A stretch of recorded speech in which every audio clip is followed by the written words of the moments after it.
All right. Before we get into the episode, let's get some housekeeping out the way. I am CiaraNirita, and thank you so much for tuning in to another episode of Cake and Conversations.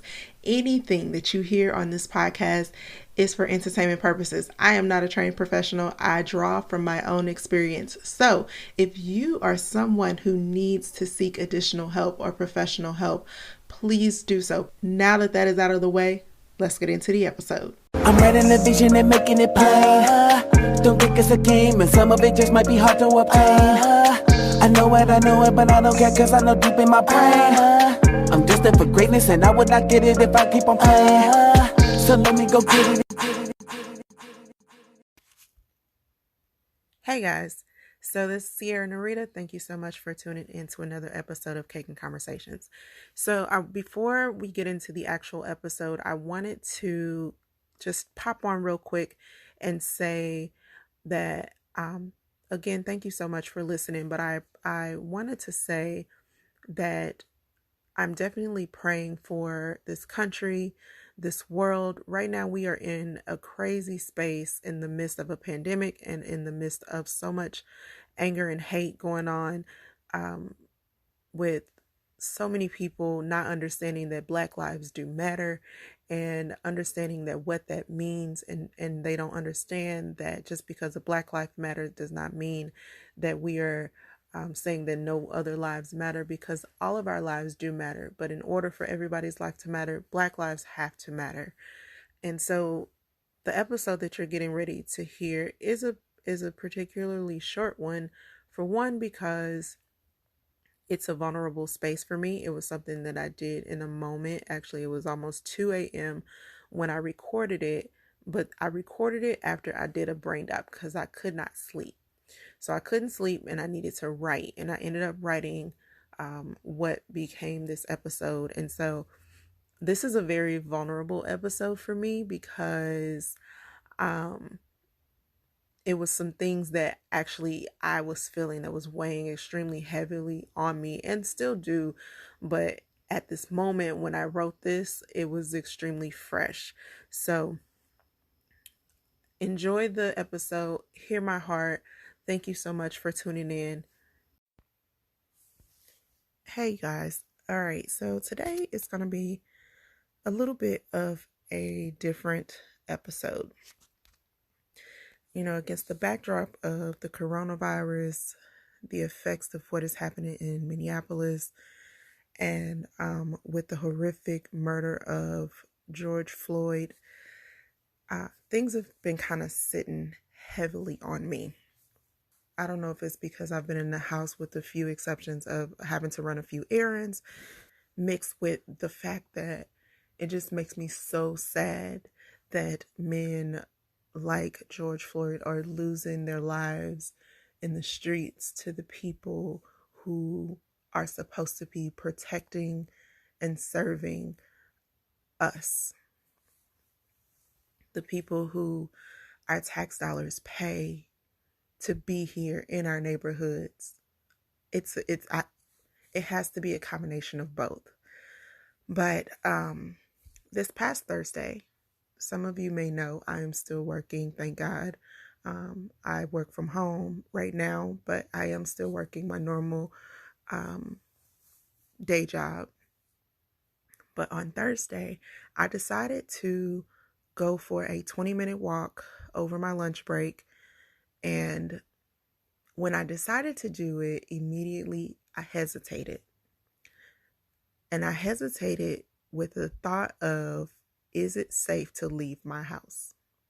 It's odd that I would think that way, because the neighborhood that I live in is pretty quiet. My neighbors know me. So I quickly dismissed the thought, but even sitting here, I asked myself, why is it even important for me to have the thought that my neighbors know me? If I were a white woman going on an afternoon stroll, would the fact of my neighbors knowing me even be relevant? Still, I decided to leave the house, go for the walk with my dog, and told myself I would stay close to home, off the main streets, and it'll be fine. It's 20 minutes and I'll be back. It was over my lunch break. That was it. So, about halfway into my walk, as I crossed the street, which was at a four-way stop, me and my dog were nearly hit by a car. It was an older man who was just not paying attention. And he even apologized as I jumped out of the way, pulled myself and my dog away from the bumper so that neither of us would be hit. And instantly, in this encounter that took mere seconds, I thought, don't react upset because he may think you're scary. I went ahead and finished my walk with my dog and went back home.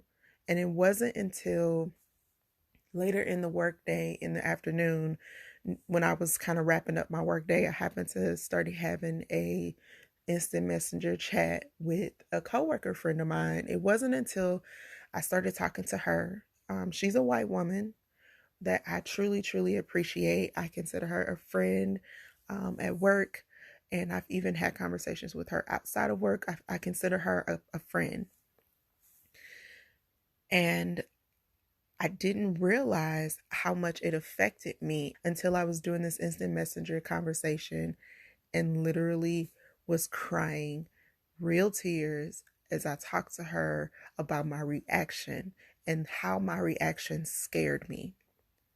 About how the thought of a simple human reaction to what could have caused me to have broken bones and potentially killed my dog would immediately invoke fear of being Black in America. And as we kind of wrapped up the conversation between the two of us, another thought came to me. After I got off the call and I was kind of sitting back, done with the workday, another thought came to me. And that thought was, I am alone. And that made me so sad. One of my daughters was definitely here. One of my daughters was home, but she was asleep. And if something were to happen to me while I'm out, even on an afternoon stroll, doing something that would have taken 20 minutes, if something were to happen to me, there would be no one who would know to come looking for me. There would be no one who would know that I was only supposed to be gone for 20 minutes. That piled on top of the fact that we are still in the midst of a pandemic with the coronavirus.